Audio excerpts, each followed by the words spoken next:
Okay, cool. Well, let's get started on episode 19. It's almost episode 20. I'm very excited for episode 20. We should have some champagne or something at 9 in the morning. Sounds good to me, John. How was your weekend, man? Good, thanks, mate. It started off very well, didn't it? That partnership by Mitch Marsh and David Warner getting the Aussies off to a great start, and really it was the difference in the end, John. So good that the Aussies had a win to start the weekend. It was very exciting to watch. So that means 2 in a row for the Aussies. Yes, it does, John. So just before we get into the Cricket World Cup, we do have a sponsor. We've got a few sponsorship things. We sold out. We become a commercial entity. So we'll have to read out a few sponsors as we go through the podcast. The first one is for Winning Edge Investments. Winning Edge Investment... I need to be able to learn to read. Winning Edge Investments provides industry-leading betting tips, advice and education, enabling you to invest intelligently and generate long-term profits by treating your betting as a business. Go to winningedgeinvestments.com. Always bet with your head, not over it. And so, the Cricket World Cup. That's 1 down, 3 more to go. It's end of round 4 and beginning of round 5. So round 4 ended on Saturday and round 5 started yesterday. Yep. And let's start with that Australia versus Pakistan results. Yeah, Mitch Marsh and David Warner with that partnership, they really rocked the record books, John. So I'm armed with stats here, so just jump in whenever you need to here. Yeah, Australia 9 for 367 from 50 overs. Osama Mir dropped Warner when he was on 10. John, I'm not sure if you saw it. Yep. That was an absolute sitter of a catch, and how costly for Pakistan there, John. Yeah, well, it would have changed a lot of basically everything. Well, Shaheen Shah Afridi, the bowler, he was filthy, John. If looks could kill. Yeah, well, that was like... After that, everything just fell down, and it would have been a continuation of the rest of their form if he had have dropped him there, caught him there. Yeah. And the rest is history. So it was quite the hefty target they set. Oh, 100%, John. Yeah. So that Warner made 163 off 124 balls, hitting 14 fours and 9 sixes. Marsh made 121 off 108, hitting 10 fours and 9 sixes. So it was an opening partnership of 259 from 33.5 overs, John. Extraordinary. So that partnership of 259 is the second highest opening stand in men's ODI World Cups. It was the first 200-plus run partnership against Pakistan at the Men's World Cup. The 259-run partnership is the second highest for Australia at World Cups. It's just 1 run short of the highest between Warner and Steve Smith for the second wicket against Afghanistan in 2015. Australia's total of 9 for 367 is the highest by any team against Pakistan in men's ODI World Cups.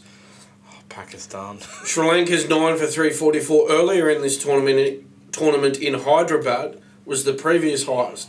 It's the second highest ODI total for Australia against Pakistan, just 1 behind the 7 for 369 made in Adelaide in 2017.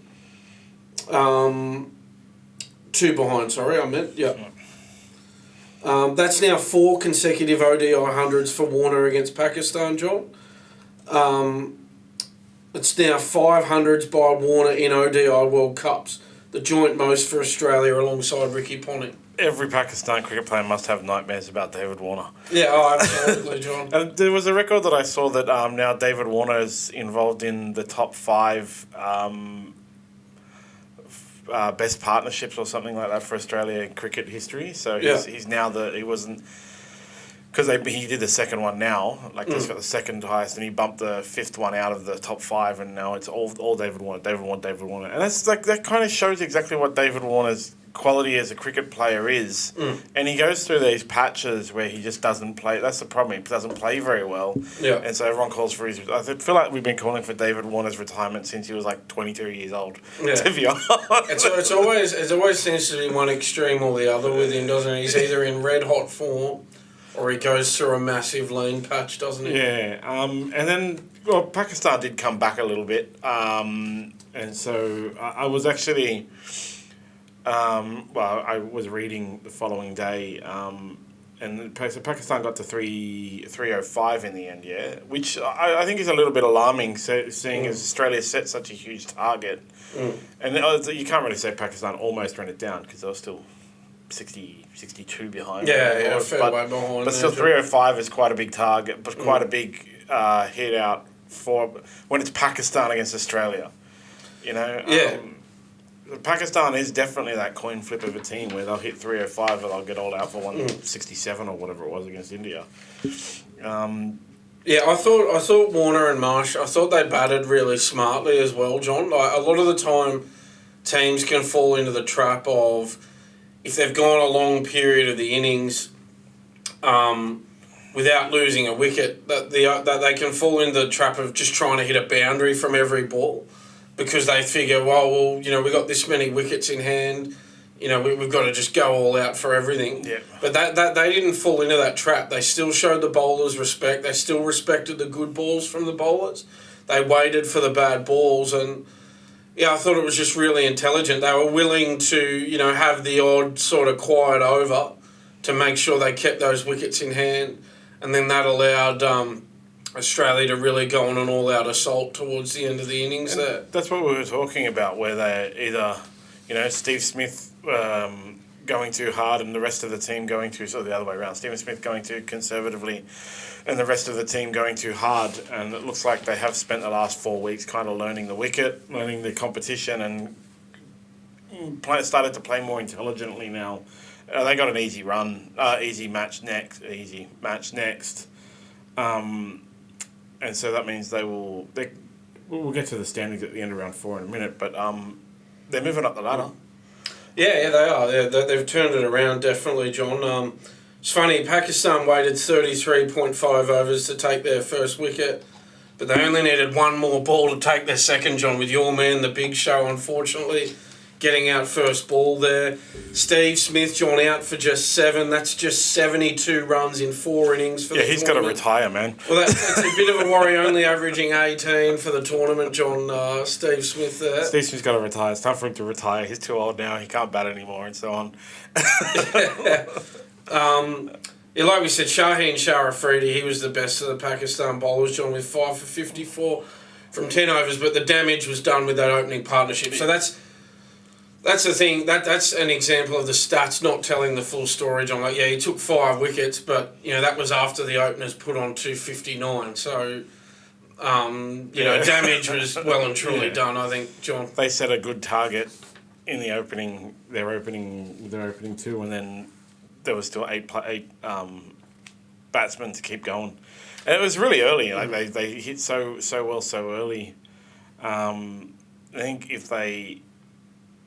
It's really worrying signs for Pakistan as well. Like they're not doing well at all. And at the beginning of the tournament, we tipped our top 4s, and our only difference was New Zealand versus South Africa, and that's kind of all gone on its head as well. yeah, absolutely. Well, it was like really good for Australia. I'm very happy now. 2 weeks of quality cricket. Yeah, I've got just a few more quick stats. I'll just run you through, John. That partnership. So Warner's got 3 150-plus scores at ODI World Cups now, John. No other batsman has more than 1. So there you go. Warner now has 7 150-plus scores in ODIs in general, only 1 behind Rohit Sharma with 8. The 19 sixes hit by Australia on Friday were the joint most they've hit in an ODI innings. So they've really just rocked the record books here, John. The 18 sixes struck by the Australian openers are the most sixes hit by opening batsmen in an ODI innings. Warner's 163 is the highest individual score against Pakistan at men's ODI World Cups. And Mitch Marsh is only the second batsman to score a century on his birthday at men's ODI World Cups. Happy birthday. Yeah, he turned 32 on Friday, John, made 121. God, he's getting old, isn't he? 32. He's going to be playing for another 10 years with cricket. So in reply, John, Pakistan all out for 305 from 45.3 overs. Adam Zampa 4 for 53 from 10 overs, the best of the Aussie bowlers, although something happened before the game involving him, John, which we'll get to in a moment's time. Australia winning by 62 runs, as you said, John, no surprise. Warner, man of the match. And, yeah, we'll get to that anthem nonsense in a minute. But I saw a comment on the internet. It was completely stupid, and obviously everyone flamed it. But it raised a fair point, actually, because that's what I was talking about. That 3 or 5 that Pakistan hit. If they had have been able to bat out their innings, it would have been a lot worse for Australia, I think. Yeah, so as you said, 45.3 overs. They left 4.5 overs out there. And, they did lose by 62 runs. Yeah. They probably couldn't, they definitely couldn't have hit 62 runs in 4 overs, but it still would have had that. 3 or 5 is alarming. If Pakistan had a bat out their innings, imagine what they would have hit.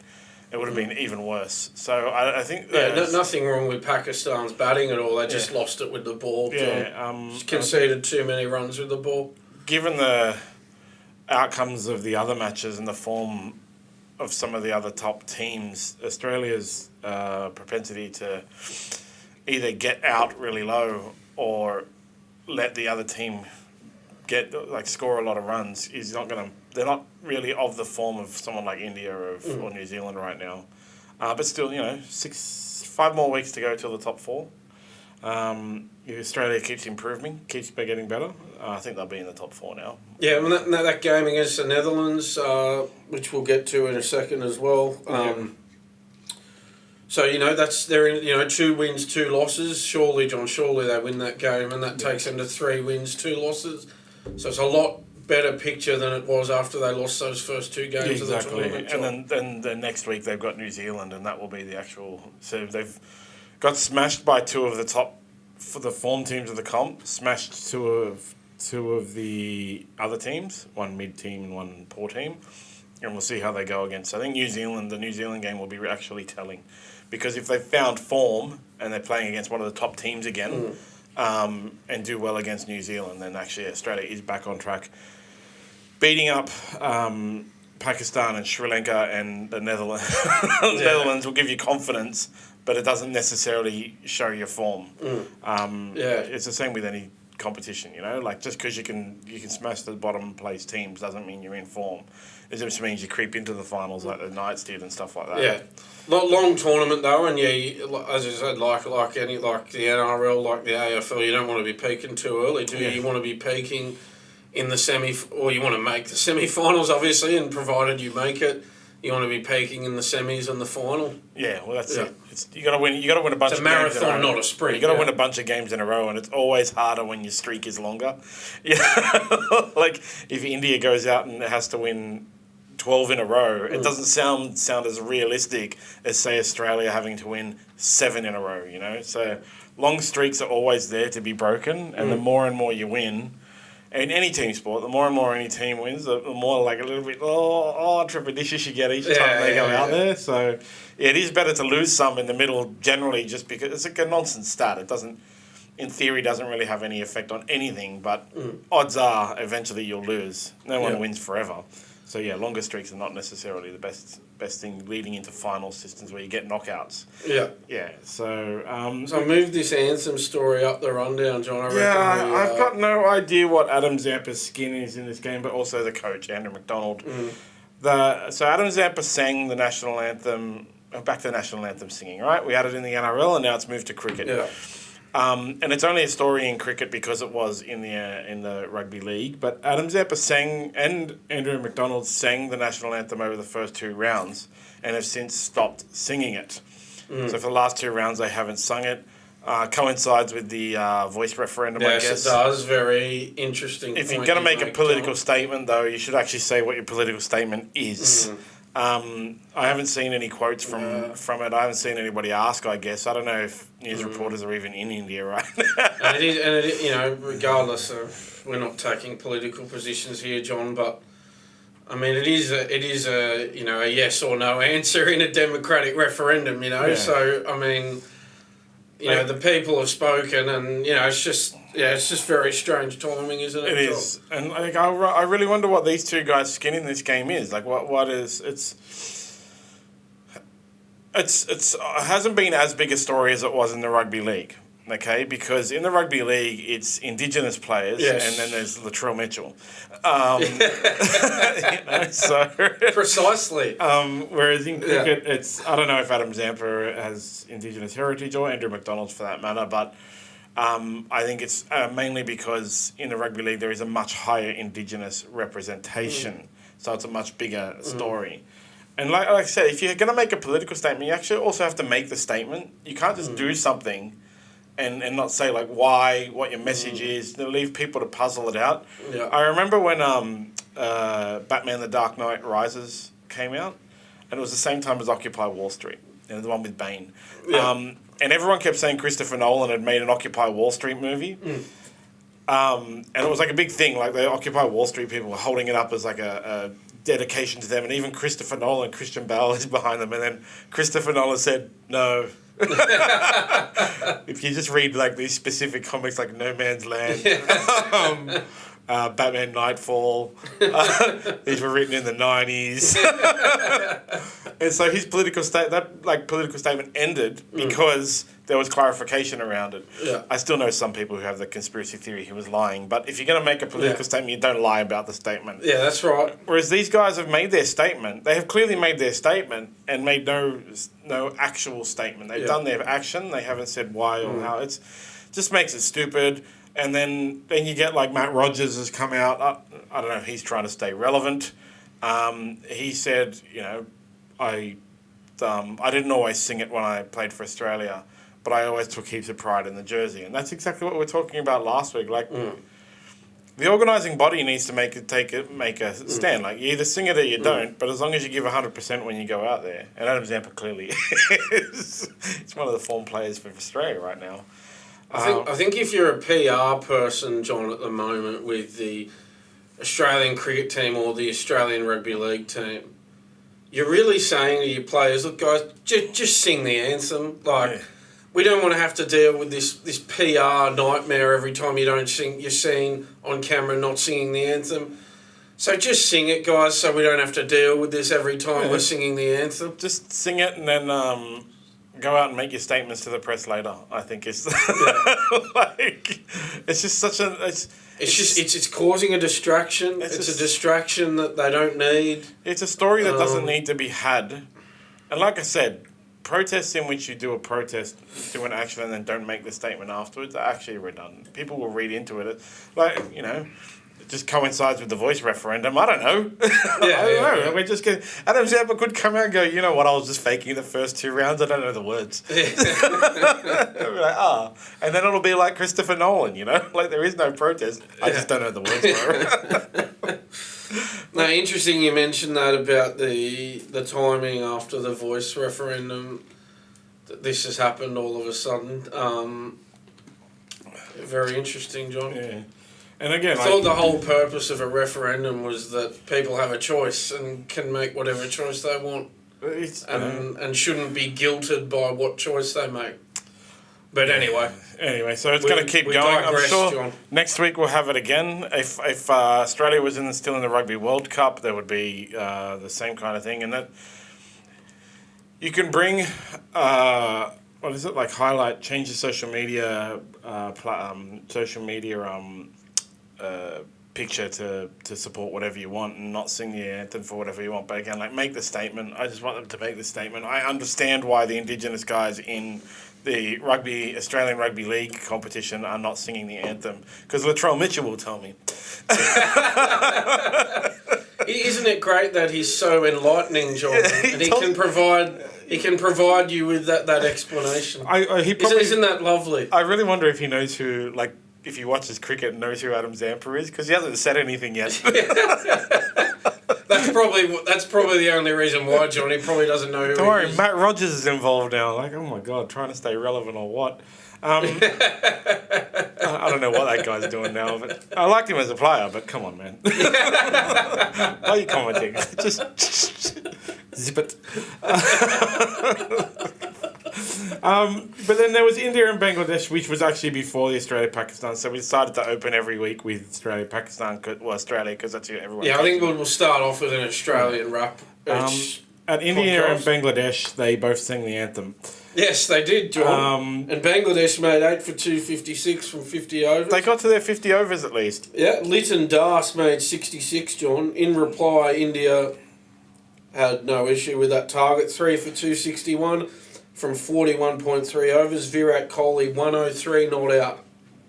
From 97 balls, John, man of the match. India will run down anything at whatever pace they want to run it down. Yeah, although we'll get to their game that finished this morning, John. Didn't quite go as planned. They still got it done though. India won that one against Bangladesh by 7 wickets with 51 balls to spare, John. Yeah, well, the target wasn't very high. That was the thing. What was it? 250? 256 Bangladesh made, so 257 target. Talked about it before against two top-tier teams. 270, 280 is a good target. So Bangladesh didn't even get close to what a good target is. And, India, of course, ran it down with plenty of balls to spare. Very easy win there, John. Netherlands versus Sri Lanka. Yep. I thought Netherlands set a pretty respectable target there. Yep. All out for 262 from 49.4 overs, John. Yep. Sybrand Engelbrecht 70 from 82 balls. Very impressive. Dilshan Madhushenka, he's having some sort of tournament with the ball for Sri Lanka, John. 4 for 49 from 9.4 overs. That comes after he started with the ball against Australia as well, John. In reply, Sri Lanka made 5 for 263 from 48.2 overs. Sadira Samawikrama made 91 not out. Aryan Dutt took 3 for 44 from 10 overs. Sri Lanka won by 5 wickets with only 10 balls to spare. Samara Wickrama, man of the match, John. Yeah, 10 balls to spare is, Netherlands. Haven't you noticed, John, that there haven't been really any... I mean, I know 10 balls to spare, it's not that many balls to spare, but...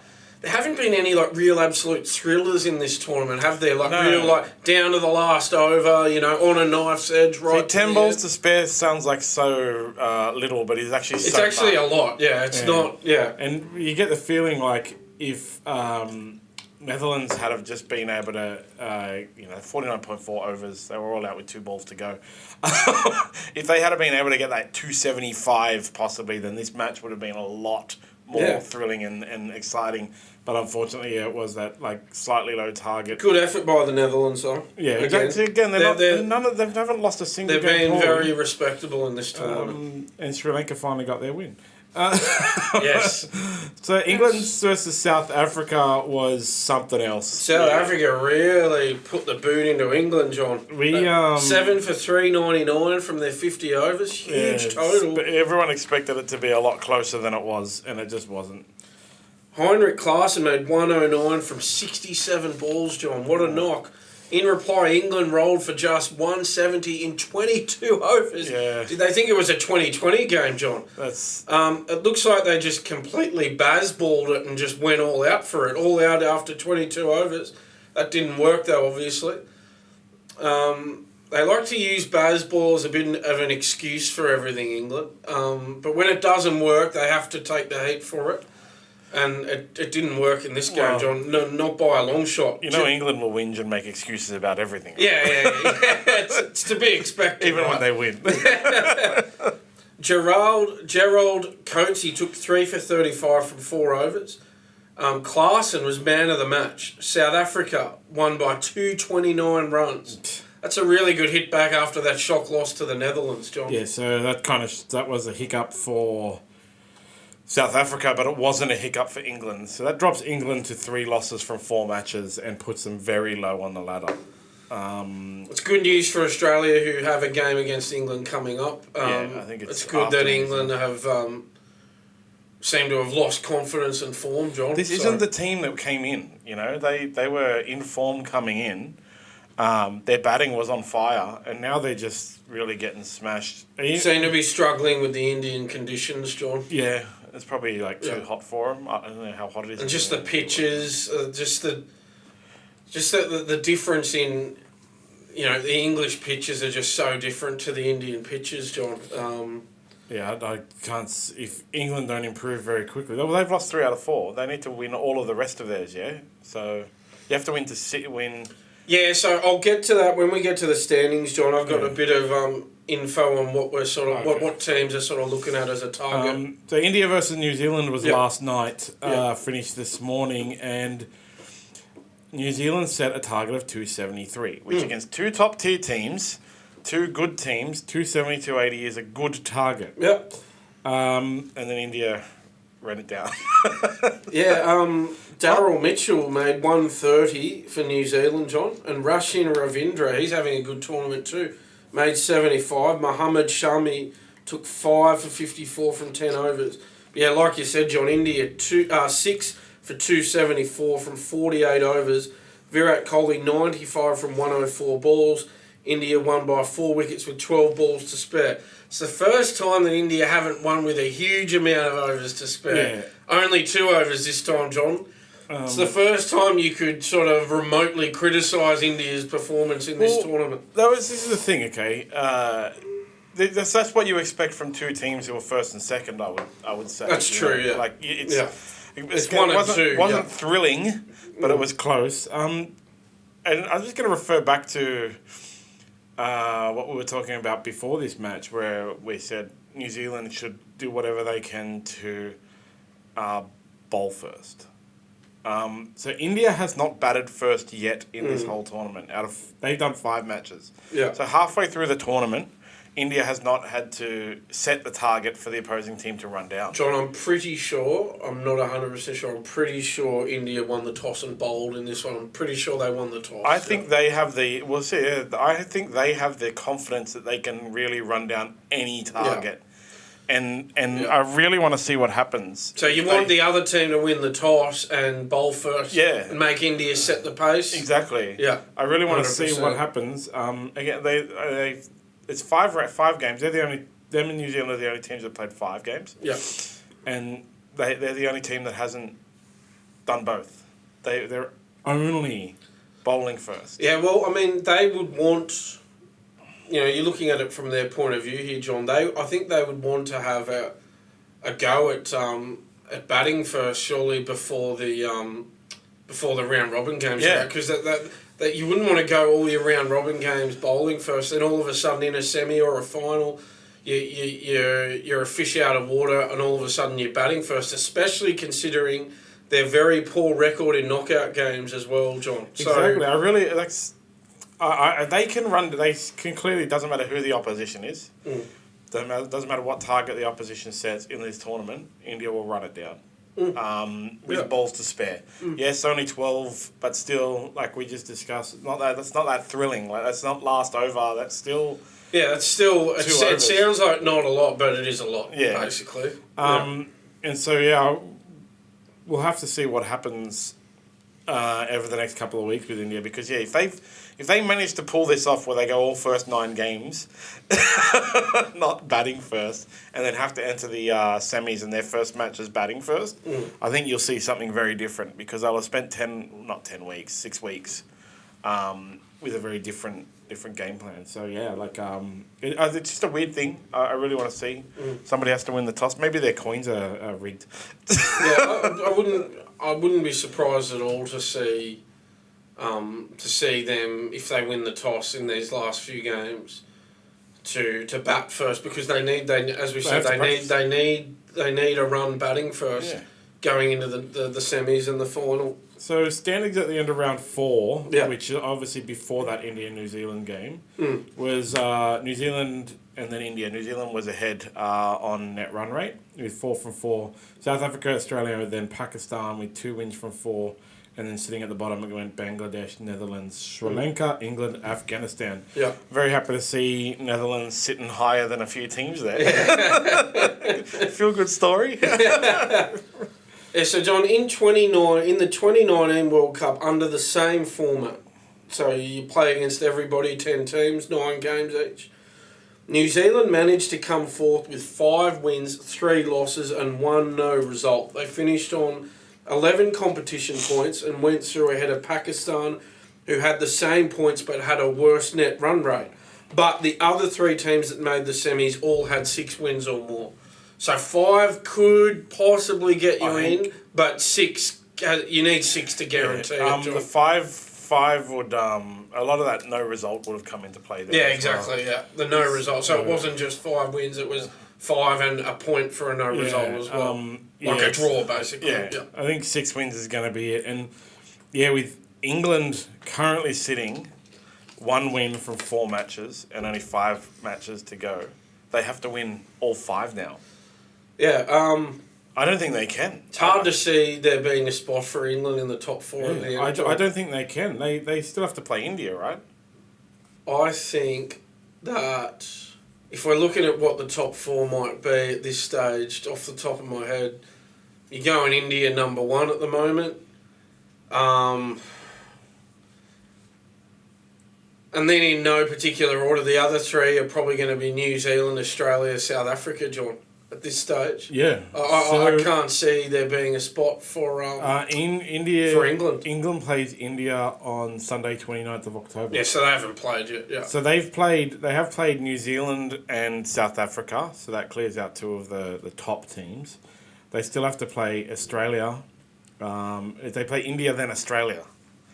And they've only won 1 from 4, haven't they? Yeah, so they have to win. Well, this is what I mean. Like they technically, like you would think. But if you need 6... Yeah, they have to beat Sri Lanka. They need to win every game. Yeah, all of them. So they've got to beat Sri Lanka, which is possible, given whoever turns up on the day for Sri Lanka. They've got to beat India, which you just can't see happening. They've got to beat Australia, which at this stage, it's not looking good. They've got to beat Netherlands, which they'll probably beat. They've got to beat Pakistan, which who knows what will happen. Like they're not going to win all those games, John. No. I don't think they're going to get there. No. So it is looking like New Zealand, India, South Africa, Australia. So that means we'll both be right and wrong. Predictions. I mean, Australia, it's a real banana skin game, this Netherlands game, John. They've really... Like, if they somehow don't win that game, John, surely they win that game. That'll shake up the whole tournament. Actually, because then it might end up being New Zealand, India, South Africa, Pakistan. Because you get South Africa, Australia, and Pakistan are all on 2 from 4, so they can each drop in theory 1 game. Yeah. New Zealand and India. Well, no, India has 5. India's sweet. They only have to win 1 more game. New Zealand have to win 2. From 5, so they can drop 3 games. But yeah, Bangladesh, Sri Lanka, Netherlands. Bangladesh, Netherlands, Sri Lanka, England, Afghanistan all need to win 5, their last 5 matches. All 5 of those teams, you can't see winning 5. So the only outcomes that I would say are possible now are New Zealand, India, South Africa, Australia, or Pakistan in their finals. Pakistan's already played India. I got a bit of news from that. There's a viral video going around which is a bit offensive to me. Oh, really? That sounds interesting. So Pakistan has already played Australia. Pakistan still has to play South Africa and New Zealand and England. So, we as a country should be death riding Pakistan right now. Well, they play Afghanistan tonight, John, so that might be a little segue into that preview for that game, but... you'd have to say Pakistan. So go Afghanistan, eh? Yeah, you'd have to say Pakistan should win and win comfortably, but let's go Afghanistan. We're all cheering for you. That's a scary thought, actually, Pakistan getting this win. Then it becomes a little bit more iffy for Australia. 100% is we need Pakistan to lose, but surely they'll win. There's no reason why they shouldn't. Yeah, I think they get that one done, John. Yeah, Australia just need to concentrate on their own games. Yeah. But the fans need to concentrate on Pakistan. Yeah. Because Pakistan's beaten Bangladesh... No, wait, not Bangladesh. Pakistan's beaten Sri Lanka. Got beat by India, got beat by Australia. What was the other one they won? I don't know. Just wondering, John, should we check out smartb.com.au for these odds in this Pakistan-Afghanistan match? Like you remembered. So smartb.com.au for all the best odds for the Cricket World Cup. Bet with your head not over it. And right now, we've got Pakistan paying $1.94 with BetRight, and Afghanistan paying $3.70 with Betfair. Yeah, okay. Let me just check. I didn't think Afghanistan would be that short, John. No, me too. So we just launched fluctuations as well. So you can actually, if you sign up and log in, you can check the odds fluctuation on the SmartB website. Awesome. So you can also see where things are currently sitting and where they started. I doubt there's going to be Pakistan's been up and down a lot throughout the week simply because of money. Money going in and out. So there's been a lot of movement on Pakistan, but nothing on Afghanistan. Afghanistan's just stayed pretty consistently at $3.70, $3.60. Yeah. Pakistan has dropped as low as $1.30 throughout the week. So maybe some people are putting money on Afghanistan, which would drive the Pakistan odds up to make them more attractive for those poor bookmakers. Yeah. I can't see Afghanistan winning, to be honest. But they did beat England. Yeah, you never know, but it's unlikely, John. South Africa, Bangladesh. That's on Tuesday. Yeah, well, you can't.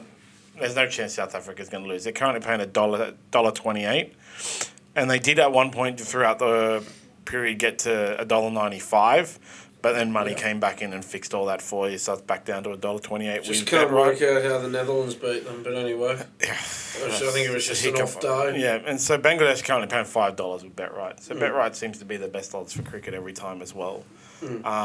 They did drop down at one point to $1.95 actually because, as I said, money. Once money goes in on one way, it can make some quick adjustments, but then it all evens out in the end. The other one I think we might preview, John, is that England Sri Lanka on Thursday. Yeah, definitely. Just because we're doing a podcast on Thursday, and so there's sort of no point previewing it in that podcast because there'll be a very short amount of time between podcast going live and game time. Surprisingly, England's paying $1.38 for this, with Sri Lanka paying $4.10, and there is movement all over the shop on Sri Lanka. A lot of money coming in and out for Sri Lanka right now, which is causing massive amounts of odds fluctuation going between $4.10 to $3.20. So they're firm and then come back out. England has stayed fully steady at $1.38 for the whole week. So I'm quite surprised at that, given England's form. The fact that they haven't been playing well.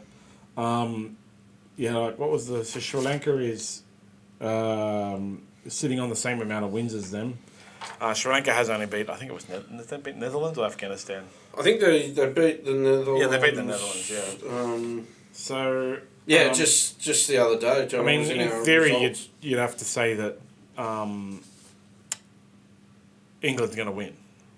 But I don't know. Well, you just tip England with no confidence in this game, John, and if they lose, they're gone. They're literally gone. So it's do or die for them. It's desperation stakes already for England. I think with this game. Yeah, but it's not a bad bet actually at $4.10 for Sri Lanka. I think. No, there's value there, John. As long as you gamble responsibly. Yeah, absolutely. And then we move to Australia versus Netherlands on Wednesday, which I kind of feel bad for Netherlands right now on this one because Australia is in form against these lower tier teams, and I feel like they're just going to go out and smash the crap out of the Netherlands, beat them all around the park, paying $1.16 to $11. Netherlands doesn't have bad odds compared to some of the other odds they've had, but I just don't see any chance for Netherlands here at all. Yeah, surely we get this one done, John. Surely there's no hiccups here. There's no slip up. It's a banana skin game, but hopefully there's no slipping on the banana skin for Australia here, John. Better not. So that's on Wednesday, which will have the results ready for Thursday, and that'll give us a...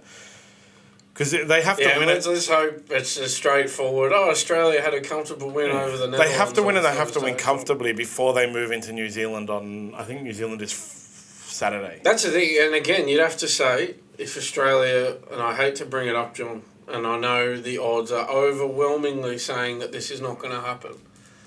But if Australia lose that game, they're gone. Yeah. Australia's not going to make the semis if they lose. If they lose that game, they have to win the rest. Yeah, and that's the thing. They have to win them all, and that's not going to happen if you can't beat the Netherlands, right? Yeah, exactly. So it's must win for Australia. Absolute must win. The only game that they'll probably win, John. They're highly likely they're going to win, John. The only game that you would give the only game that Australia has wiggle room on right now for the rest of the tournament is that New Zealand match next week. They have that wiggle room because they could only drop one for the rest of the tournament. And New Zealand is the one. Like, they've already been beaten by South Africa. They've already been beaten by India. So it's must win for Australia. Must win. Yeah. And so there's some cricket stuff. So I don't know if you saw it, but there's a video going around in that India-Pakistan match. Now, I don't pretend to, again, have any skin in this game of the India versus Pakistan international relations. But the police in the India-Pakistan match approached Pakistan fans and told them they had to stop cheering for Pakistan. And there's like no denying it. The video is there. As soon as everyone says, "Hey, we're filming," so it's legit. The Indian police walked away. That's not on, John. That's very poor. It is. If you're going to host an international tournament, I double C, I triple C, ICC, the International Cricket whatever thingy, they should actually look at this, and I reckon they should fine India, and because if you're going to host an international tournament, it doesn't matter who's in the international tournament. You have to give them equal standing, equal fairness, and all that stuff. Whenever you're home in an international tournament, obviously your home fans are going to be the most prominent and most at the game because it costs a lot of money to go overseas and stuff. But you can't do that. That's absolutely unacceptable behaviour.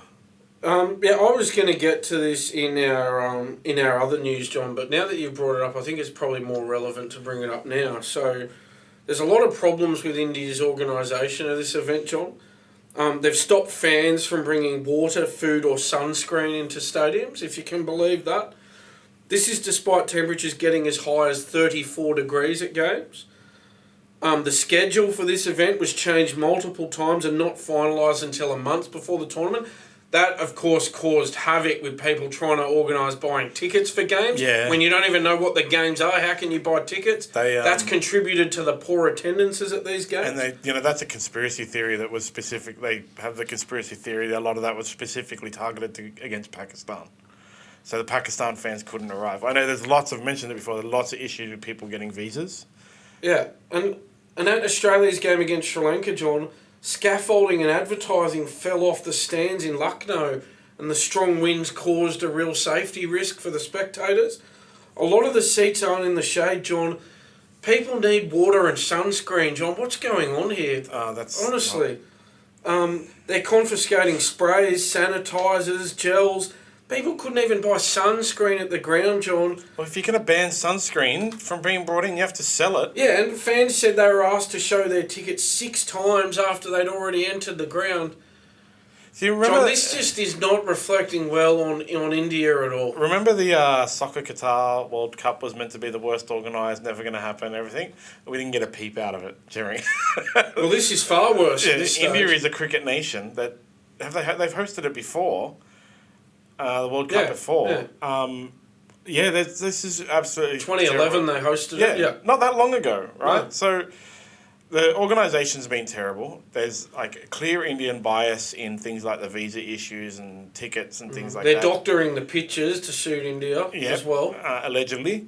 Yes, allegedly. Sorry. Definitely, allegedly. Definitely, allegedly. And then telling opposing fans, you're not allowed to cheer for your team. Go to social media, search for it. It's all over social media right now. It's absolutely terrible. You can't, the police, like a policeman is walking up and saying, stop cheering for Pakistan. And like everybody, of course, just pops up there and goes, just say it again, say it again. Can't happen, John. No, that's not. If you want to have an international standard, why would any organisation go back to India? Any international organisation go back to India? Unbelievable, John. Absolutely ridiculous. I'm speechless. On a lighter note, did you see the thing with Brisbane Heat Star? Because the women's Big Bash League is on right now. Yep. Brisbane Heat Star Grace Harris has blasted the highest scorer in WBBL history in an extraordinary innings at North Sydney Oval. She pummeled 136 not out off 59 balls. Oh, wow. What an innings. Included 12 fours, 11 sixes, which is also a women's BBL record. But it's great. You got to, again, go to social media and see this. Grace Harris, she's actually a mad character in the thing. So at one point she said, guys, I need a new bat. And then they we said out to her, you need to get your new bat now. She's like, the handle's coming off. Don't worry, I'll just hit this one. She hit a 6 and the bat broke. And it's like, the handle came off. I need a new bat. But it was she hit a 6 with a broken bat. Absolutely amazing footage, and because they're all mic'd up and stuff like that, it's hilarious. She has the most Aussie accent in the world. She's like, guys, I need a new bat, eh? Do you need one now, Grace? No, I'll just hit it, don't worry. Yeah, 136 not out off 59 balls. Absolutely amazing. Great thing. Well done, great innings. Yeah. Sensational. So we'll move on to the Rugby World Cup. Just before we do, another sponsor announcement. Let's see if I can get this one off. Backer Winner. Each week, Backer Winner's racing panel provides you their best Australian horse racing tips and selections for the weekend's major racing meets. Backerwinner.com.au. That's free tips for horse racing. Nice, got a couple of sponsors going there, John. So that's 2 more to go. Going well. Okay, cool. We're on to the Rugby World Cup. Mm-hmm. Just a quick update, really. Yeah. Argentina and New Zealand. New Zealand absolutely pummeled Argentina into the dust. Yeah. Saturday, 6 a.m. it was, and, 44-6. Yeah, yep. Absolutely, grounded them out. And, well done to Argentina for making there. Michael Cheika is their coach, obviously, but absolutely New Zealand is in form. Yeah. And then on the other side of the table, England versus South Africa. So England was ahead apparently the whole game, and then South Africa ended up winning by 1 point, breaking England's hearts. Now they're having a whinge, actually. They are having a whinge about something that I don't care about. So South Africa pumped them in the Cricket World Cup and snuck home against them in the Rugby World Cup. South Africa's got it over England at the moment, John. Exactly. And I don't think we're too unhappy about that somehow. That's awesome. So New Zealand will play South Africa in the final on Sunday, and Argentina will play England for third on Saturday. You'd have to say New Zealand's going to get this after that smashing of Argentina. I think, again, John, we're not going to pretend to have watched much of this World Cup at all. Just highlights. But a key indicator, I think, when you get to this stage is what sort of scores are teams putting on the opposition. New Zealand have put 44 on Argentina, held them to 6. So it looks like Argentina just kicked the 2 penalty goals there. Yeah. South Africa 16, 15 against England.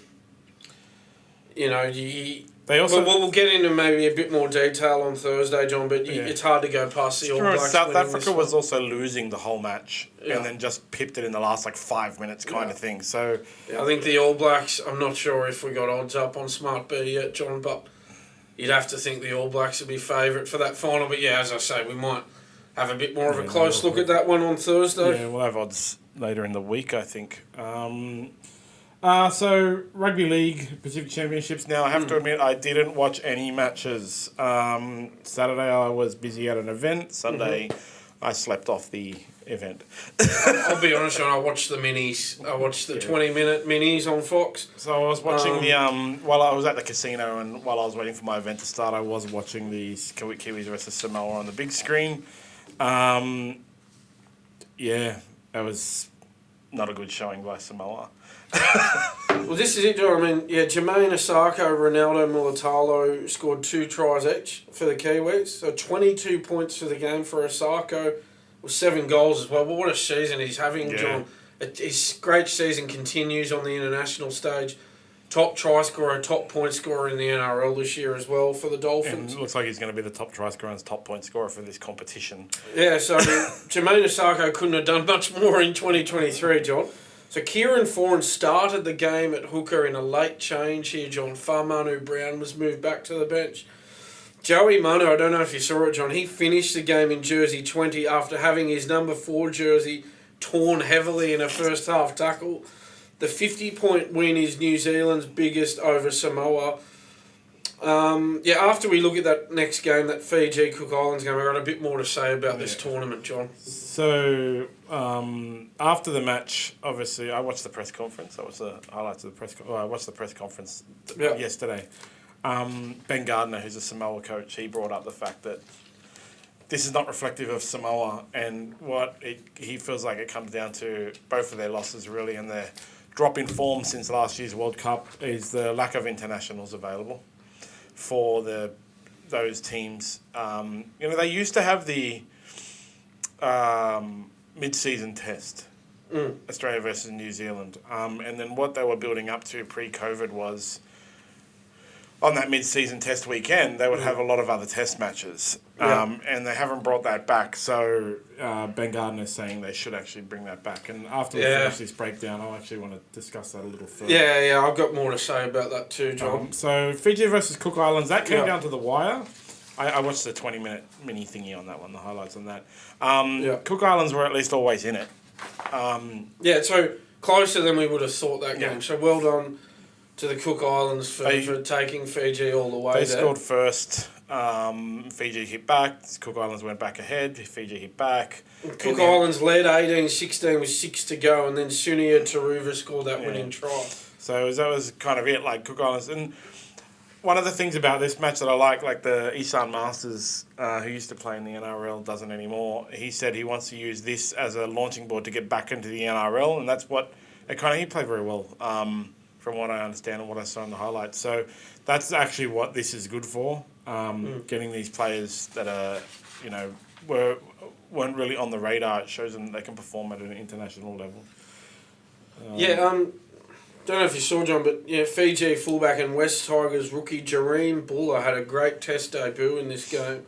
Scored a try, 2 tackle breaks, and made 253 metres. Really good effort from him. Good.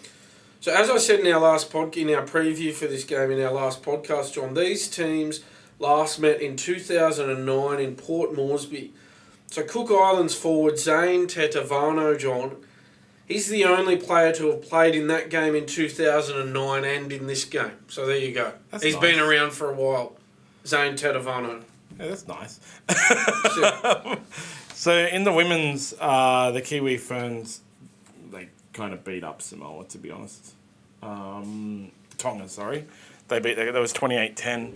As I was talking about last week, the Kiwi coach is clearly putting their tinkering his team, and what came through against this match was it was actually like their team is looking better. I think Australia, they made some changes. I think Australia should be wary if they have to meet the Kiwis again.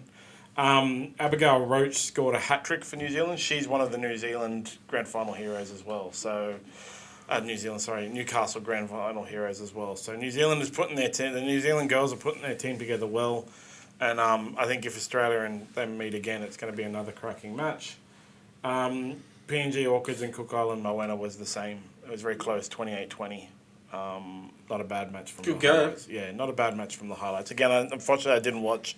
I was sleeping off a big one. It happens, eh? And, I had to wake up and watch the UFC, which you get to in a minute. So, there is some rugby league news, but we want to talk about mid-season tests. Yeah, so I've just got a few things to say, John, further to what we were talking about earlier. So there's a bit of confusion around the format of this tournament, so I just want to clear that up for our viewers, listeners, John. So just to clarify, Australia, New Zealand and Samoa, they're in the Pacific Cup, okay? Papua New Guinea, Fiji and Cook Islands are in the Pacific Bowl. So they're 2 separate competitions, right? Oh. So the top 2 in each competition go through to the final. But now, John, we've got a farcical situation. So we know for a fact that Australia and New Zealand will be in the Cup final. Mm-hmm. We know that for a fact. We know for a fact that PNG and Fiji are in the bowl final. But those teams, all those 4 teams, have to play against each other next week in dead rubber round robin games. So Australia will play New Zealand next week. PNG will play Fiji next week. Both the games will be dead rubbers, and then those teams will have to play against each other in the finals the week after, John. So this competition's turned into an absolute farce, I'm sorry to say.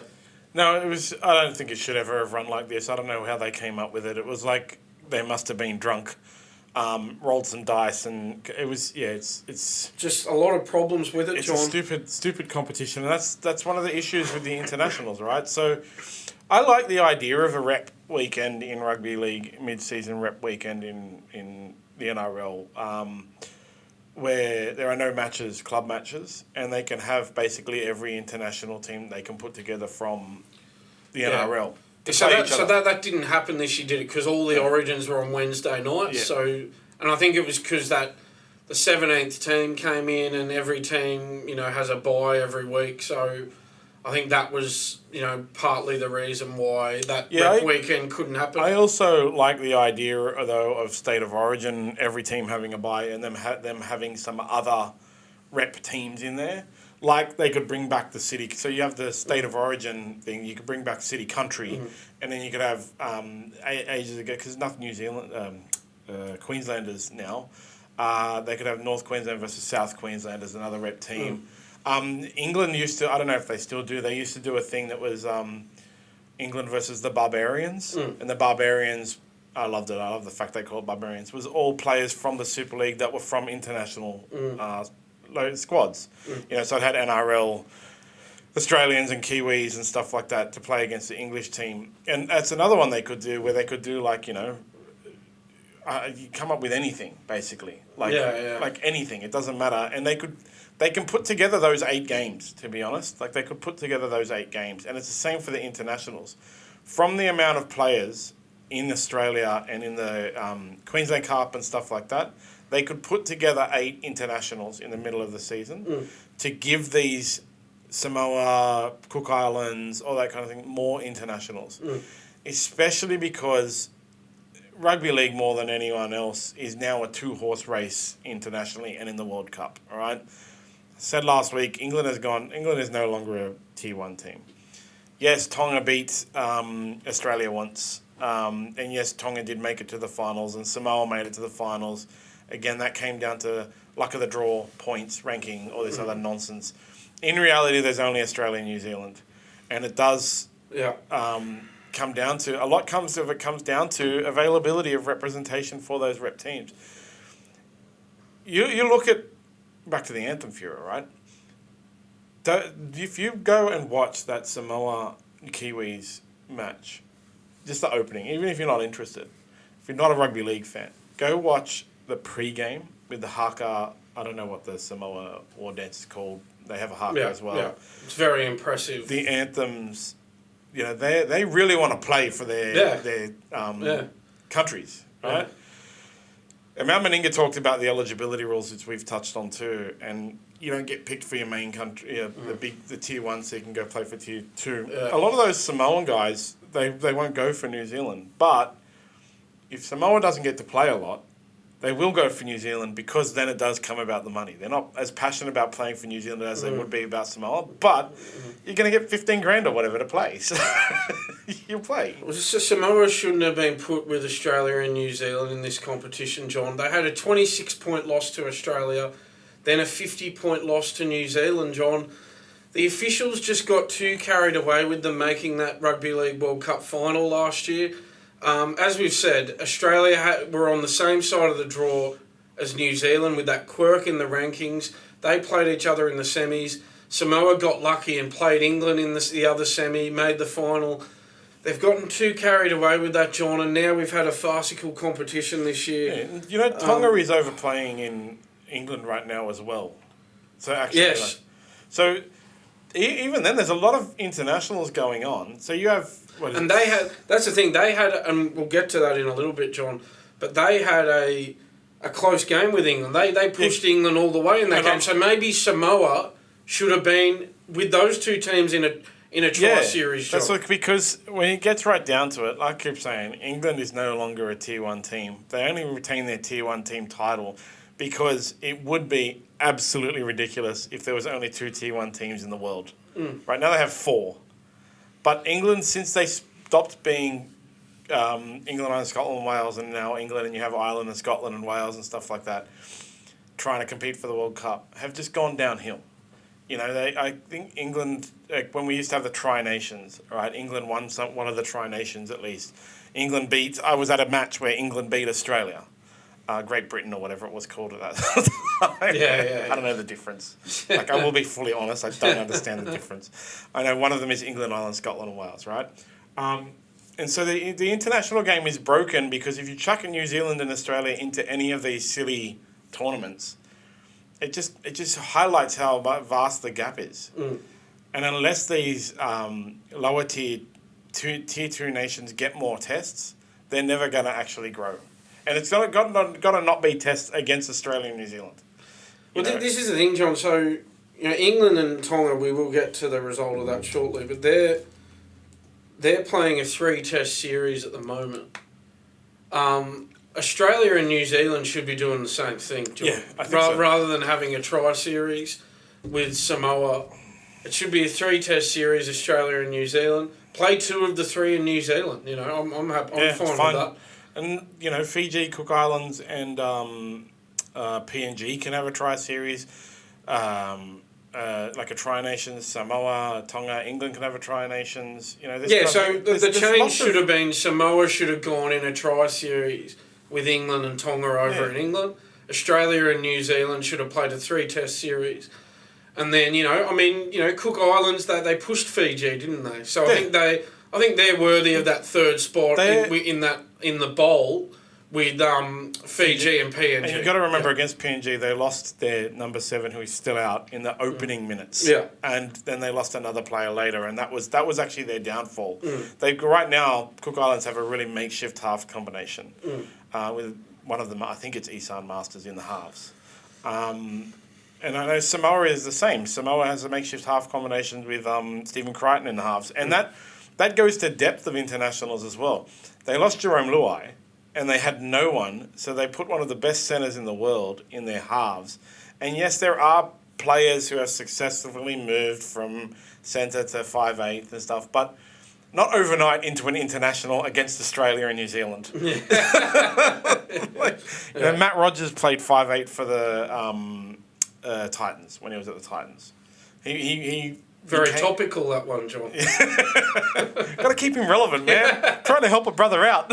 He's doing that himself, John. He doesn't need your Just comment on stuff. But yeah, this is... it's another one of those things where they need a review. Just sit down and go, how again, do they really need a review, or do they just need to sit down for 5 minutes and have a common sense discussion? Just sit down, have a common sense discussion, go, let's rank them, okay? Let's pull them. These are 3 internationals that are kind of similar. Obviously, Australia and New Zealand are completely different. And then we can pull these. And they've ordered the games wrong, John. Oh, They have Samoa playing the first 2, losing the first 2, and then Samoa are out of the competition. We knew this was going to happen. You knew Australia and New Zealand were both going to beat Samoa, and you knew that last round robin game was just going to be a dead rubber before the final. And what the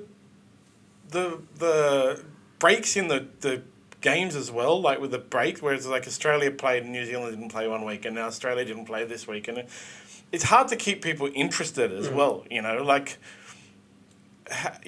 You want to be invested in this competition, the Pacific Championships. Australian fans got to watch last week, New Zealand fans didn't. And then coming to this week, and Australian fans are like, well, what am I really going to watch? I can watch New Zealand versus Samoa, but look at what happened. I don't want to watch that. Yeah. Why would you? Next week, I get to watch Australia play New Zealand again for the first time. And the following week, I get to watch Australia play New Zealand again. And that's the problem. So now that Australia-New Zealand round-robin test is meaningless. So it's another low-interest. It's going to be one where they play with I guarantee you both... it's all good, but both teams will rest players. It's interesting. How do they approach that game, John? I think both teams will rest players. Mal Meninga said Nico Hines is on the cusp of being called up. I'd say Nico Hines is going to feature this week. I think the fact that Australia had the week off in the weekend just gone, it means that they'll need a hit out before the final, John. So I don't think they're going to rest anybody. Let's see. Yeah, and then. But anyway, it doesn't really matter who wins as well. Of course, it'll affect rankings. So I remember now is because Australia didn't play during COVID. They were the ones that caused the break in the last year's World Cup because Australia got dropped from first rankings. I think they got as low as 3rd, and that's why they caused the whole thing. Discrepancy. Then they lost to Tonga the year before in that test, whatever test that was. They actually lost to Tonga. So. So they really need to sit down and work this out. You have here 6 teams, okay, international teams, and you have 2 more in England. There are other teams that they could work on. Like I said, they could definitely generate 8 matches in the middle of the year Every club has a time off, and for a round, we get all internationals. All internationals.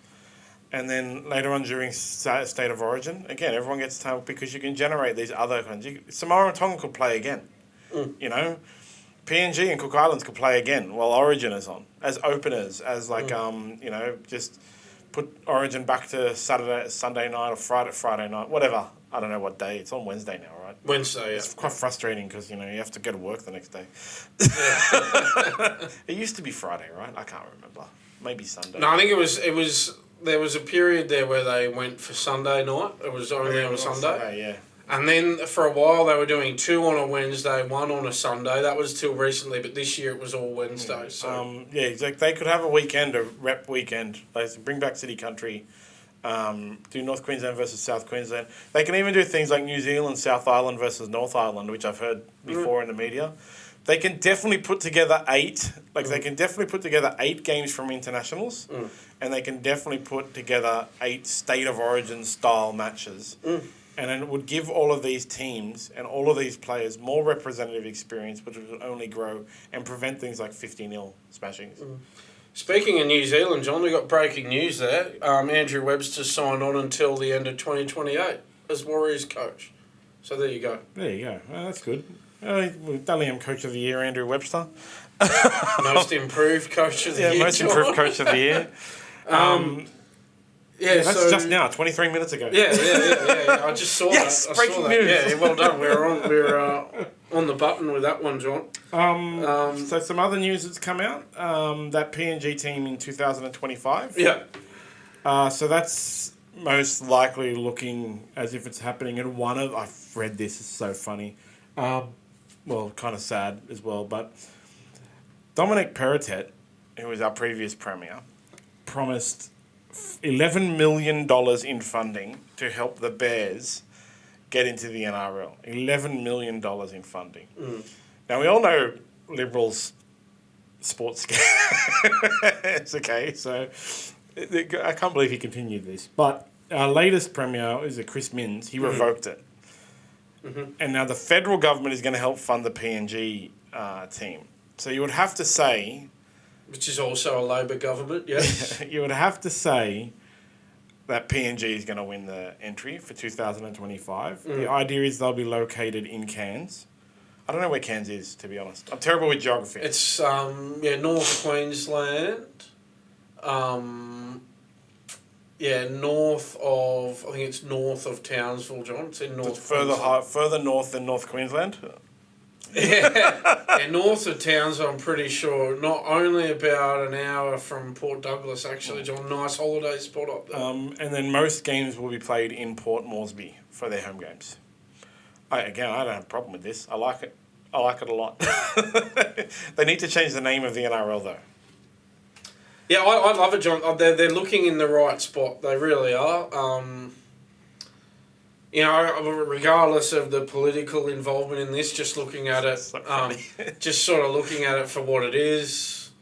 Sorry, North Sydney Bears fans, but I think we're in more need of a Pacific Islands team at the moment than another Sydney team. Yeah, I don't think anybody will be offended except North Sydney Bears fans when they hear that nobody wants a North Sydney Bears team in the NRL. We got enough. We just have enough Sydney teams, John. Well, where would they play? I know they were removed from the competition, but teams get removed for a reason, John. You know, it's really meanly removed. Actually, it's I know. You can't please everybody, though, can you, John? You can't do it. Where are they going to play out of? People. What is the purpose of them? You know, everything. The North Sydney Bears, there's always a suggestion they could move to Gosford and so on. But even then, another New South. Do we need a team between Sydney and Newcastle? No. But PNG Hunters have been successful. PNG is an international team that competes in international tournaments, and I think it'll be really good. I really like it. And I like the fact that it'll be located out of Cairns, which is north of North Queensland, apparently. Yeah, I'm all for it. I really think the political involvement in it is heaps funny as well. You can because there was that whole thing where there was issues with the way the Liberal government managed funds for sports and used funding to increase votes in certain areas and stuff like that. And there's Emperor Perrottet was going to do 11 million in funding to North Sydney Bears, you'd have to say, like, why? Why?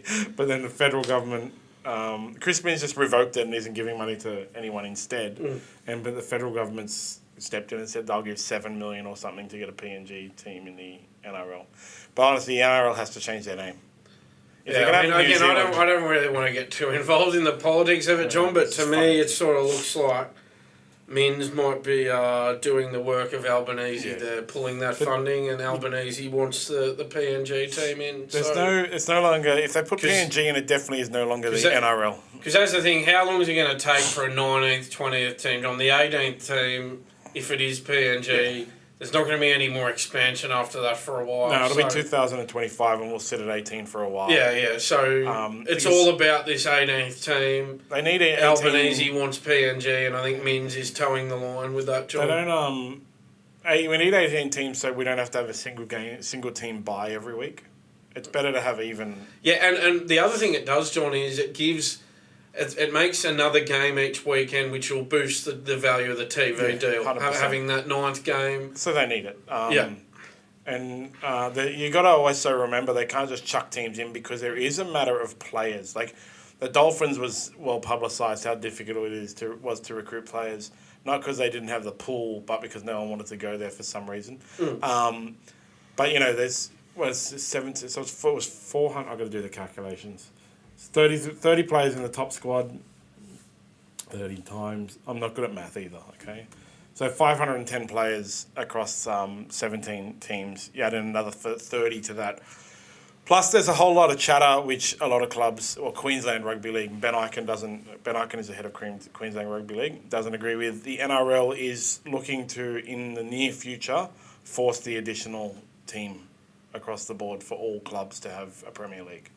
Which I've said before, I love it. I want it back. I want to be able to go to the rugby league, and I want there to be the same. Every team to have a women's league, a women's thing, and I want every team to have a fourth Premier League, and I want to be able to go to a match, and it's a whole day where I watch 6 hours, like 3 games. And there's a lot of the same teams playing. Yeah, exactly the same teams playing, and then it comes down to the finals, and then grand final day is awesome too. Yes. Yeah. So that's rugby league. Any more in rugby league? Just got one more, John. Just that England-Tonga test. Oh, yeah, that's right. So England 22 beat Tonga 18 at Totally Wicked Stadium. I like that name for the stadium, John. At St Helens. Tom Johnston scored 2 tries for England. Tonga were impressive. England held them off, John. It was the opening match of a 3-test series. Well done to England, but Tonga putting up a good fight there. That's what that just highlights again. Like that, they're both Tier 1 teams apparently. Chuck in Australia and New Zealand in there, and it shows they're not actually Tier 1 teams.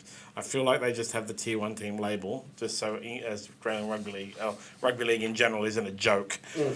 But it's good. I love it. I like them. It'd be much better to have them having a tri-series than what we have over here. Actually. Like we said earlier, John, it'd be good to see Samoa go in with those two. I think that would have been the better decision. But anyway, John, we live and learn. Hopefully they'll make better decisions for next year's international schedule. And then it's World Cup the following year. Yeah, because it was last year's World Cup was meant to be 2021. Yes, so they better fix the international schedule next year for everybody to lead into that World Cup, actually. Very important. Everyone needs to have good warm-up games. Okay, we're going to move on to AFL. And before we do, Premier Kitchens Australia are the leading experts in kitchen design, providing Sydney homeowners with bespoke, sophisticated and user-friendly kitchens. Head to premierkitchens.net.au. I personally will be contacting them when I need to redo my kitchen in a year or so. In a year, you reckon? Yeah, hopefully. Depends on mortgages, man. You don't want those interest rates. No. So AFL, there's not very much news in player movement in AFL, but there is very much news in AFL. There is, John. So there's been a viral video doing the rounds on social media. I hate it's just once again proving that social media is the toilet of the internet. Lady Who invented it, John? Who do we blame here? Mark Zuckerberg? Tom from MySpace. Tom from MySpace. Yeah. I think that's why he got out. He sold MySpace for like $400 million, and then people make fun of him like, oh, you have a failing MySpace thingy that failed. And he's like, bro, I got $400 million. There ain't no failure there. But the algorithm... He got $400 million for ruining society, John. So if you really get into it, like, which we'll just do that quick explanation, it was actually Google who broke the internet. Google was the first website. Using YouTube was the first website to convert the internet from an information-based system to trying to keep your users on your site for as long as they can. And it was the addition of the "you might also like" function on YouTube that keeps you there. And then everyone copied them. So, goddamn you, YouTube. Yeah. Tom from MySpace, why'd you do it to us? He checked out when I can see where this is going. Viral video has gone. It's an explicit video with people saying it was a Collingwood player and their partner. Mm-hmm. Now, it has been labelled as fake by Collingwood. I don't ever watch these videos.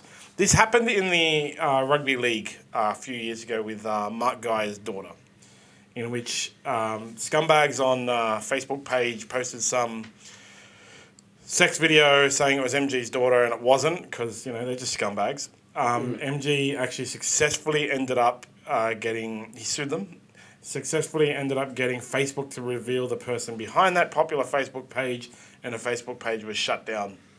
And they believe that scumbag had to pay money out to MG and MG's daughter. And I hope this happens again.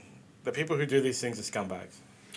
And they've got to be very careful sharing this video, John. It's a criminal offence. So anyone who's sharing it, you better watch your back. You might get a knock on the door. And you remember, this is Australia, where the government has all these like really restrictive rules, and they boosted the VPN industry when they implemented metadata tracking with ISPs and stuff. Like, Australia, more than most other countries in the world, have laws in place to be able to get data and information from social media companies, ISPs, everything. And anybody who's sharing it, man, like, give yourself an uppercut. It's basically like fake revenge porn, like, there's no need for this. Should point out, Collingwood has publicly denied the rumours, and so they've denied that a current and former player are involved in this, John. So we should point that out. 100%. It's been denied, completely denied. If you get sent a sex tape of a player and they say this is a player, reply to your friend and say, why are you sharing that, you idiot? Don't be a scumbag. Yeah. And then more AFL news. Joel Smith has been banned after testing positive for cocaine after his round 23 match against Hawthorn. The Melbourne Demons actually have a terrible culture right now. They really, really do. And Joel Smith in particular has been having a pretty bad run at the moment. Yeah, so I was reading a report about this, John. It said, if found guilty of breaching the AFL's anti-doping code, Smith would face a 3-month suspension if he can prove the use of the banned substance was not related to sporting performance and it was used... recreationally.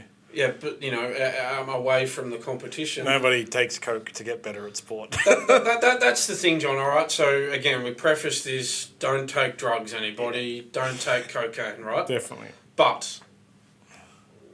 what's this got to do with sport, John? What's it got to do with the AFL? Cocaine's not a performance-enhancing drug. That's my issue with it, John. To me, it's just the AFL overreaching again on these issues and trying to be moral police all the time. There's a lack of understanding in a lot of sports and society about recreational and performance-enhancing drugs in general. I don't pretend to be an expert on either. I'm not an expert, John. I've never done drugs in my life. I know guys who subscribe to Derek from More Plates, More Dates, who does talk about performance-enhancing drugs and does a lot of stuff that's very factual and so on. All of these sporting organisations actually, people don't really realise they have these organisations, like drug testing organisations, like in Australia it's ASADA, like ASADA, right? Australian Sports and Drug Administration or something. Sporting organisations, to be considered professional, have to have a drug policy, and what they usually do is they pay a third party like ASADA, And in, the UFC, they use USADA, like USA's, blah, blah, blah. And then there's WADA, which oversees the Olympics, which is the World Anti-Doping Authority, I believe. Yeah, you got it. Famously failed to stop Russia for 40 years. Only 40 years, yeah. It was as far back as 1985. But these sporting organisations rely on these drug enforcement organisations to basically give them policies, okay? And they just follow along blindly. So then you have them they can change it. So Wendell Saylor got suspended for 2 years for cocaine use in Rugby Union, then came back to Rugby League. In the AFL, it's a 3-month suspension. I think it was Mitchell Sargent who got done when he was playing for Newcastle for cocaine as well. He got suspended for, I think, also 2 years, to be honest. I can't really remember. But it actually ended his career. And there was a whole conspiracy theory about that because with Mitchell Sargent, I remember he got done at 5 a.m. coming home from a nightclub and the drug administration were waiting on his doorstep. So it's somebody must have dobbed him in. But yes. Performance enhancing versus recreational is very different. What really I believe, personally, the other point is Andrew Johns actually he got done with that ecstasy and then said, yeah, man, I used to take pills all the time while I was playing on a Friday. You have Friday night game, so you go out on the ecstasy after the game. Yeah, and that I think with Andrew Johns it came out after he'd finished playing. Absolutely, yeah, because he got done in England with an ecstasy tablet. Yeah. Recreational and performance enhancing very different, okay? And like I said, I'm not an expert. Not many people actually are. Everyone thinks they are. And sports organisations most definitely are. And they rely on the expertise of organisations which they hire. And then they apply additional things based on bringing the game into disrepute. So Joel Smith getting a 3-month drug ban for recreational cocaine. If it's against the rules of the AFL, then fair enough, don't take cocaine. The other thing about this, though, is this came out now. It was around 23, so it was months ago, and he tested positive in his pre-game match. So they knew straight away, actually. He can serve his suspension over the off-season. It's meaningless. But he was recently taken to hospital after he partied too hard at an end-of-season event.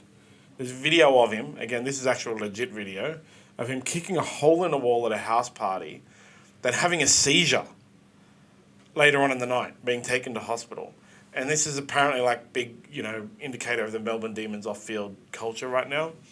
So he's suspended for cocaine. But, again, these conspiracy theories comes out where, in actuality, the reason he's getting suspended is because he's doing all this other stuff in the off-season. They don't get tested in the off-season. And what he needs to do is go to rehab.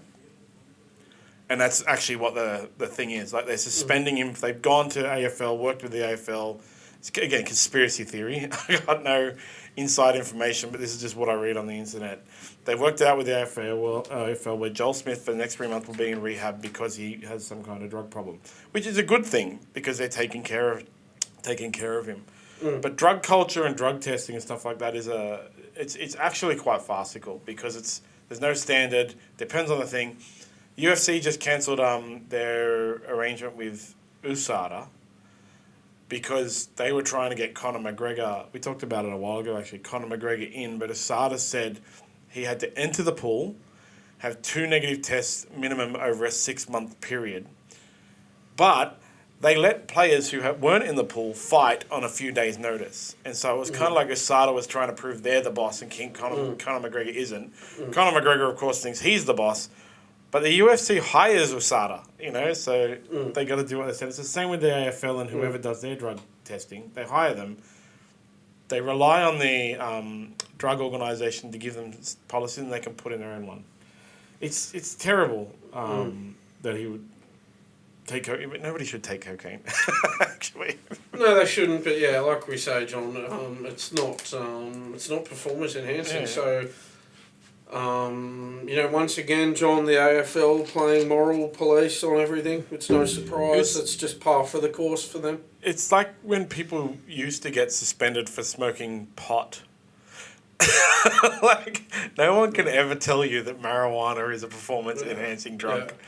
But, there's a really famous one in the UFC where Nick Diaz fought and got suspended after some fight. It was declared a no contest. And the drug results said he had more marijuana than the amount, like more THC in his system than would kill an elephant or something like that. Because the Diaz brothers are famously like mad stoners. And it's like, there's no performance enhancement there. Tell you what, though, John, just in general, the AFL are very good at overreaching. Yeah. They're the best at overreaching in Australian sport of any code. But so we shouldn't be surprised at this. Again, I'll say it one more time for the do-gooders out there. Not at all saying, well, obviously nobody should ever take cocaine or any drugs. But this has got nothing to do with their performance in their sport here, John. Nothing. Yeah. Performance-enhancing drugs. Let's see, one of the misconceptions about performance-enhancing drugs is it makes a person better at the sport. It actually doesn't. Performance-enhancing drugs usually, for the most part, make your training and recovery better, which gives an unfair advantage. Because if you get injured, you take BPC 157, and you get better much quicker, things like that, you know. So cocaine, it's very, very different. Taking cocaine in no way enhances your ability to train or recover.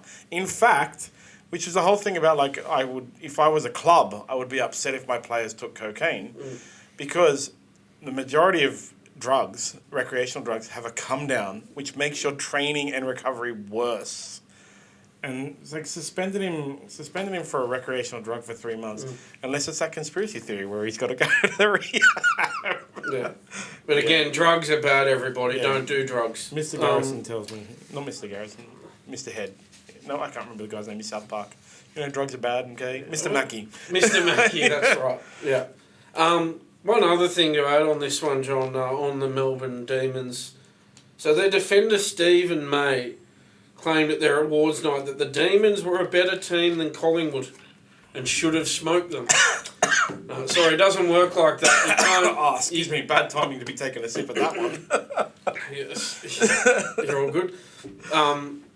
It doesn't work like that. You can't lose to a team in the finals and then come out after that team's won the premiership and say that you're better than them and that you should have smoked them, John.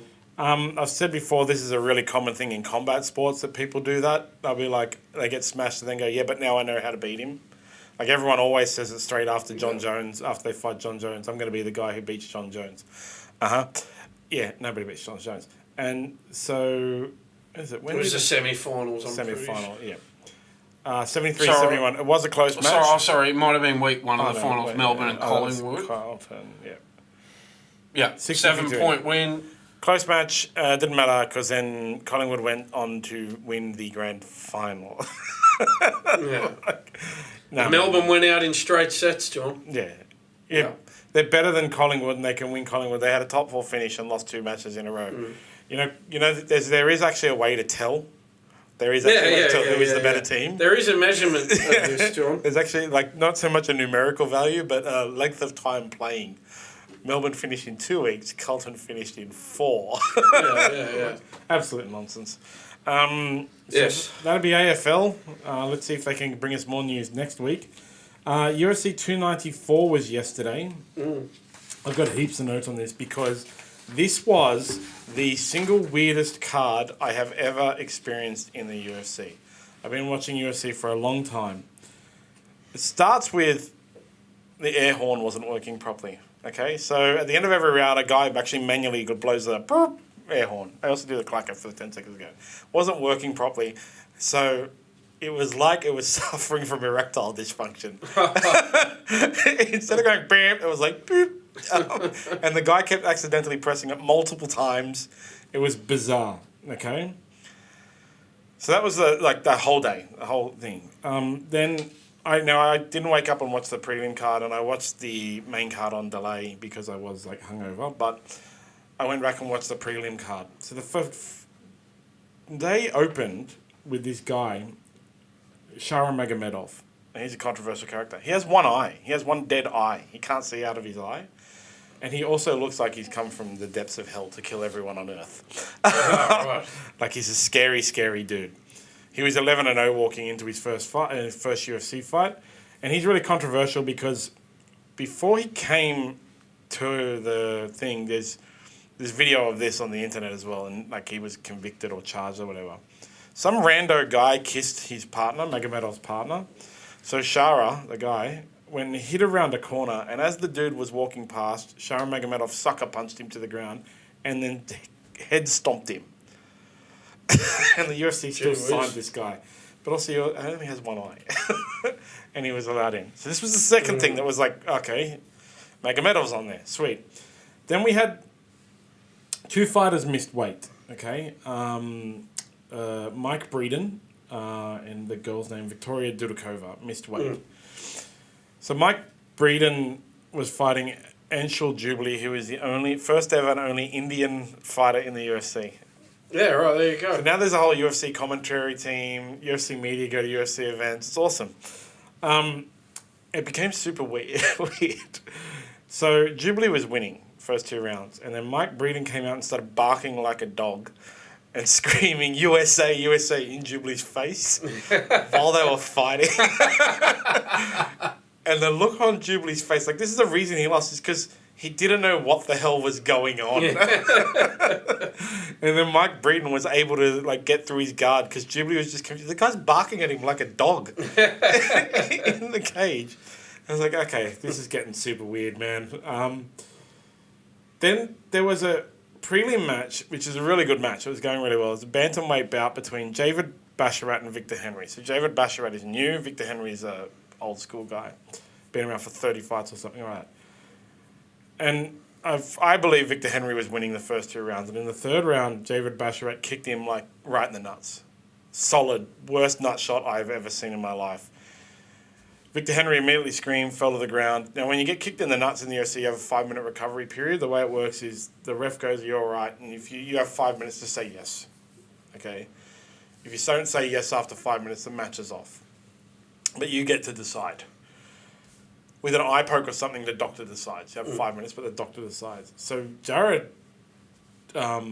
Victor Henry was over on the sideline. Like, he couldn't walk. He couldn't stand up. It was a like severe kick in the nuts. The ringside physician came in and tried to convince him that he hadn't been kicked in the nuts. It's just this weird circumstances happening throughout this fight, this whole card. It's telling him, like, oh man, it hurts really bad. I can't feel like, it feels like I'm dying. And the ringside physician's like, no, you weren't kicked in the balls. Victor Henry said, no, it hit me in the balls and the dick. And the guy said, no, it didn't. So they had an argument, and then after 5 minutes, they called it off. Yeah. And now Javid Basharat's come out and said, like, oh, he's a coward, he gave up, all this kind of nonsense, so they're going to have to run it back and all this kind of stuff, okay? So we hadn't even got to the main card yet, and all this was... The main card will be good, John. I was like, oh my God, what is going on here? Then, but after the event, the 2 fighters, Mike Breeden, who missed weight, and Victoria Dudakova, who also missed weight, both came out and said they were suffering from staph infections while they were fighting. So that means they've spread staph all over the place. Oh, it's like, this is terrible. Those guys should be like cut from the UFC. I do train Brazilian Jiu-Jitsu. One of the things that everyone in Jiu-Jitsu is really strict about, staph and ringworm infections. They're really contagious. They can wipe out a whole gym. So these 2 fighters just spread staph all over the place. Absolutely terrible behaviour. Again, weird. Like a weird thing, right? Yeah. Then went to main card. First 2 fights were fine. Right, it was like, okay. 3rd fight was Magomed Ankalaev versus Johnny Walker, the bottle of alcohol. It's impossible for Johnny Walker to not have some kind of weird thing happen to him in fights. In one of the fights in Vegas, after his fight, he was led outside onto the Vegas Strip, and there's video of him there in his UFC shorts, gloves, barefoot on the Vegas Strip, not allowed back into the arena. So, this was bizarre as well, right? So, Magomed Ankalaev famously fought Jan Blachowicz for the light heavyweight title, and it ended up being a draw. That was his last fight. This fight was going to be, if he wins, he gets another shot. So he accidentally, illegally kneed Johnny Walker in the head while Johnny Walker's grounded. You can't knee a person in the head when their hands are on the ground. Same doctor who told the other dude that he didn't get kicked in the balls came in to check if Johnny Walker was able to continue fighting. Now, this video is like kind of disturbing. Yeah, right. So this guy asked him, because doing a concussion test, do you know where you are? Johnny Walker doesn't speak English, like not very well. He does speak some English, but not very well. He's Brazilian. Speaks Portuguese. So his response is, I'm in the desert, because they're in Abu Dhabi. And then the doctor waved it away and said, like, no, he didn't pass his concussion test. But Johnny Walker and Magomed Ankalaev wanted to continue the fight, so they tried to continue the fight, even after the ref had already called it off. So they had to rush security into the ring and break them up, actually. Dana White actually had to come in and basically tell him to sit down because he's like Daddy Dana. And then Johnny Walker was completely fine. And so this was like, we're like, okay, this is getting weird. Then the next fight was fine. It was Kamaru Usman versus Khamzat Chimaev. I talked about this the other day. Khamzat has a history of taking everyone down. Kamaru Usman has the best takedown defense ever in the history of MMA. Khamzat Chimaev took Kamaru Usman down 4 times out of 12 attempts. Yeah. So he still has the best defense in the league because Khamzat is so good at taking people down. The fight it went to the distance and it was a unanimous decision for Khamzat. But Khamzat actually broke his wrist in the opening round. So everyone on the internet's saying that, this is, shows that Usman could beat Khamzat if he had a full fight camp because he took the fight on 11 days' notice. But actually, no. Khamzat broke his wrist. So Khamzat's now out for a while. He was meant to fight for the title. It was against Sean Strickland, my favourite fighter. But he'll be out for a while, so it might be Dricus du Plessis who gets to fight Sean Strickland. And then the last match of the fight, the thing was Islam Makhachev versus Alex Volkanovski, and this was terrible. Every UFC fan in the world, in Australia, is mourning right now because Islam kicked Volkanovski in the head in the first round, minute 13, knocked him unconscious. Islam won. But Islam has now beat the best striker in the UFC and also the best grappler in the UFC, so he's probably like the best all-round fighter in the UFC. Thing about this is after the fight, God, can't call it a match, in the press conference, Volkanovski opened up about he shouldn't have taken the fight. It was on 10 days' notice. It was the hardest fight he's ever had in his career. He lost the previous one. But he's suffering from, like he said, he didn't say he was suffering from depression, but when he's not fighting, he's doing his head in and making everyone around his life hell. And he doesn't understand why, because he has a great family, he's successful, he's rich. And so it really blew everybody away at the fact that Alex Volkanovski basically said he has depression. And it's good that he did because, we have the whole thing about men not talking about things. Yeah. But it also made, I've been reading a lot of internet conversation about this. It also, people were genuinely surprised that someone who's as successful and loved as Alex Volkanovski, not a person in Australia doesn't like Alex Volkanovski. That he even someone like that could suffer from depression. It could happen to anyone, couldn't it, John? So. Exactly. So we're this. Everybody thinks Volkanovski should take time away from the fight game now, but he wants to fight in January. He wants to drop back down to his weight class and win in January. It's the thing, John. It's very hard to sort of form an opinion on what should happen. Obviously. We're not experts in the mental health field, of course, but I guess, maybe it's sort of good for him to have that focus, have something to work towards, again, who knows what's best for him, only, the medical professionals who are dealing with him, that they'd have the best indication of that, obviously. Yeah, so I just hope he does exactly what you're saying, what's best for him. We all wish him really well. He's a great guy. Yeah. Always got time for community. He has a very great family and everything, and just his Instagram's really cool. He does cooking. It's so good. Always makes me hungry. But if fighting is what he needs to do, then fight. If fighting is what he needs to take a step away from, then hopefully he does that. But it's up to the medical professionals. Hopefully he gets help. Uncle Dana said it'll come down to that. Well, they'll wait a couple of weeks and have a conversation with him and see what happens. So that was the UFC 294 card, which was weird from beginning to end. I'm glad I woke up to watch it. It's just bizarre. The horn not sounds working. Like an event. You had an eventful one, John. It was so bizarre. I've never seen anything like it. it was one of the things that comes at Chimaev, because Chimaev is Chechnyan, and he's a Muslim. He used a lot of the guys in Abu Dhabi, which is all mainly Muslim. A lot of them use the platform to talk about the Israel-Palestine conflict and stuff. Then it's surprising because Kamzat Chimaev is a bit of a... I actually like OSF. I find him really annoying. He's always talking about how he's going to smash everybody and kill everybody and stuff. So he was quite eloquent and well-spoken after the event about, the only thing he doesn't care about, who you are, Christian, Jew, Muslim, anything. Just children shouldn't be dying. And out of everybody in that card, he was the guy I was least expecting to be so even-keeled, actually, because he's kind of nuts. But yeah, it was still a good event. Sad for Volkanovski, sad for Kamaru Usman, who's now on a 3-fight losing streak. What can you do? Hopefully they come back and get back to where they should be. Yeah, hopefully. Yeah, that's the UFC 294. The next one is, I don't even know. We'll talk about it on Friday. It's Ngannou versus Tyson Fury is next weekend. Hey, Tyson Fury. Yeah, he's going to fight. That's a big one. Ex-UFC heavyweight champion of the world and the most dangerous man on the planet. The Predator, Francis Ngannou, which again will be at 5 a.m., just so everybody knows. Because in you have to set your alarm again. Saudi Arabia, yeah. The A-League first round happened.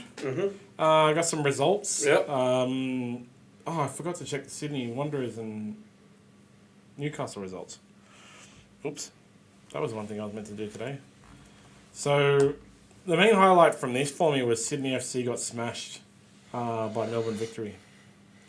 They lost 2-0. 2-0, yep. Yeah, which is a little bit disturbing. Man, soccer just drives me wild, seriously. So Adelaide versus Central Coast was 3-0 for Adelaide. Central Coast just got smashed. Fully smashed. And then there was MacArthur versus Brisbane Roar. A draw. 1-1, yep. Yeah. Melbourne City versus Western United was 2-1 to Western United. And Sydney FC lost. They lost. It's very bad. They just come off winning the Australia Cup knockout competition and they got overly dominated across the park the entire match. I watched some of this. I watched the highlights. Really, they didn't look good, which is surprising. Watched it on community TV, John? It's on KO, man. Yeah, Western Sydney Wanderers and Wellington Phoenix 0-0 draw. And Perth Glory Newcastle Jets 2-0 draw. Fucking does my head in soccer, man. I don't know. Get more goals. Pretty simple, right? Yeah, just get more goals. Just work out something. Make the goals bigger or something. The goal should be the length of the field. Just the whole side. The whole edge. It'll be much better. Yeah, that's pretty much it for the A-League until we get some more results in and we can start talking about where they are. Yeah. So, final sponsor for the day, Parker's Cellar. Parker's Cellar allows fellow wine lovers to access unrivaled pricing on your favourite wines with the added convenience of bottles with free delivery direct to your door. parkerscellar.com.au. Any other news? I sort of went off because we started talking about how badly India are running the Cricket World Cup, John. I was going to hold that over for other news, but seeing as you mentioned it a bit earlier, I sort of went with that a bit earlier. So that's all right. Yeah, it looks like you might have some social media comments there. Well, I just want to remind everyone, Subversion Ascensions, buy tickets from MoshTix. SmartB sponsoring Subversion Ascension, the premier jiu-jitsu event in Australia. We're also sponsoring Club Prairie Fire, so watch that on YouTube and listen to it on Spotify. It's Michael Vaughan, Adam Gilchrist, and James and Professor Rochford. Yeah, it's a good listen, John. I had to listen to a bit of it the other day. They always talking, very impressive. The SmartB social updates. Follow them on Twitter to see that too. I love Michael Vaughan, John. He's really good to listen to. He's always got something to say. He's very entertaining commentator. He's hilarious, I'm a massive fan. He's funny. He's informative. He ticks all the boxes, John. Yeah. He's one of the best commentators in the world. I like his breakdowns and previews are really good, actually. I think him, Mark Waugh, and Kerry O'Keefe are the best cricket commentators around, for John. Sure. Yeah. So we also have some competitions coming for our listeners and users. Sign up to smartb.com.au. There's a cricket and a rugby league competition watching. Can't give away too much to everyone right now, but rugby league people, get ready to watch Vegas. Oh, yeah. Round one. That'll be something, John. So, my favourite time of the day is our social media comments. Saul Leal Latifa on TikTok about our Israel Folau commentary, where we talked about how Israel Folau got kicked out of Rugby Union for doing the same thing twice, and the NRL wouldn't let him play. So his response was, I understand the point when it came to the NRL. The NRL didn't have a leg to stand on because of second chances they were giving players like Matt Lodge. Now, the point was, though, Israel Folau didn't get a second chance from the NRL. He didn't even get a first chance because he failed in his second chance at Rugby Union. That's why the NRL didn't take him. Yeah. So. But I understand the sentiment from Saul here, John, in the sense that, well, if you're letting Matt Lodge play after what he did, you know, that I get what you're saying. I take your point entirely, but I get what Saul is saying as well. Yeah, so I believe they actually both came back at around the same time as well, which I get Facebook memories and stuff like that where I commented on at the time, like, how do you let Matt Lodge play but you don't let Israel Folau play? So my kind of thing of it is they said to Matt Lodge, don't terrorise women and children and stuff and break into people's houses and terrorise them. Get drunk and be crazy.